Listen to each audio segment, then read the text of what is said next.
Hey, how are we doing? So I'm going to jump right into this thing. We're going to talk about a new shoe. Been around about a year and a half, I guess. VibaE, VibaE. I don't know how you say it, but I'll show you how it's written.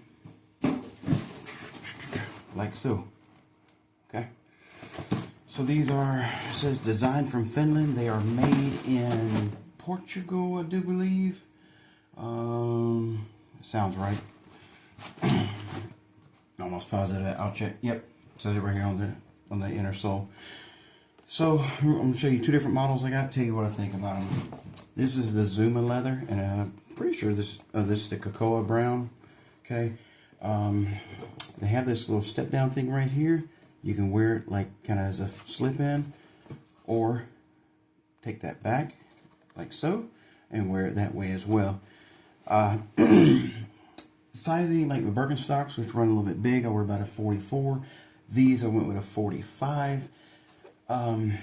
They tell you to get shoes that fit because they're going to stretch out about half a size. And I would say these are, definitely right there for me or whatever. I found whenever I used the instep insert, it lifted my foot a little bit more, so it's more comfortable. They're great for walking, starting off like right out of the box. But for standing, not that comfortable. Probably will be better once they get broken in a little bit more. Yes. I'm talking like first out of the box. Walking, put them on, walk 10 miles, probably it's fine. For me, for you, might have different experience. You may be able to stand all day with them, just fine. Anyway, so what do I like? I like the way they look. I like the way they feel on the foot. I love the leather, okay?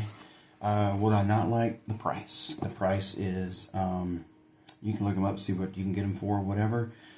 They're not cheap by any means, but they are quality. I would like to see a replacement of these. I don't know how I feel about the rubber outer sole. I would like a leather option.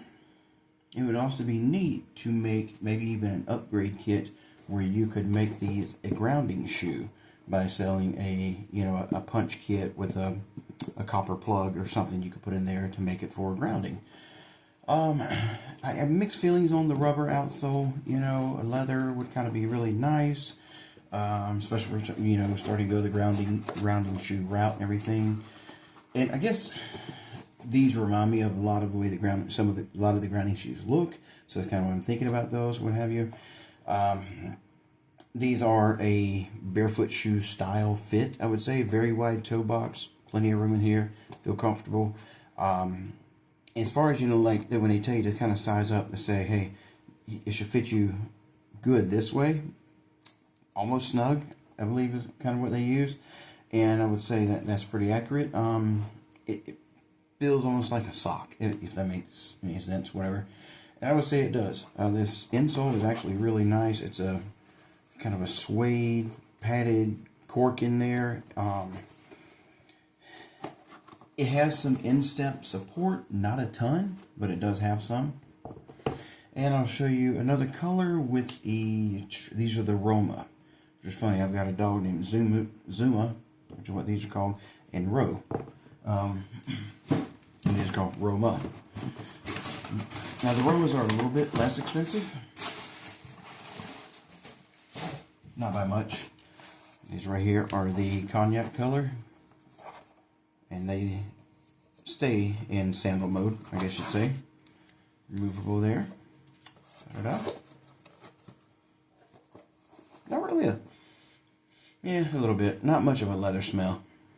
See, nice. And, I think a lot of beachy areas are getting really popular and stuff. A lot of people are liking them like that.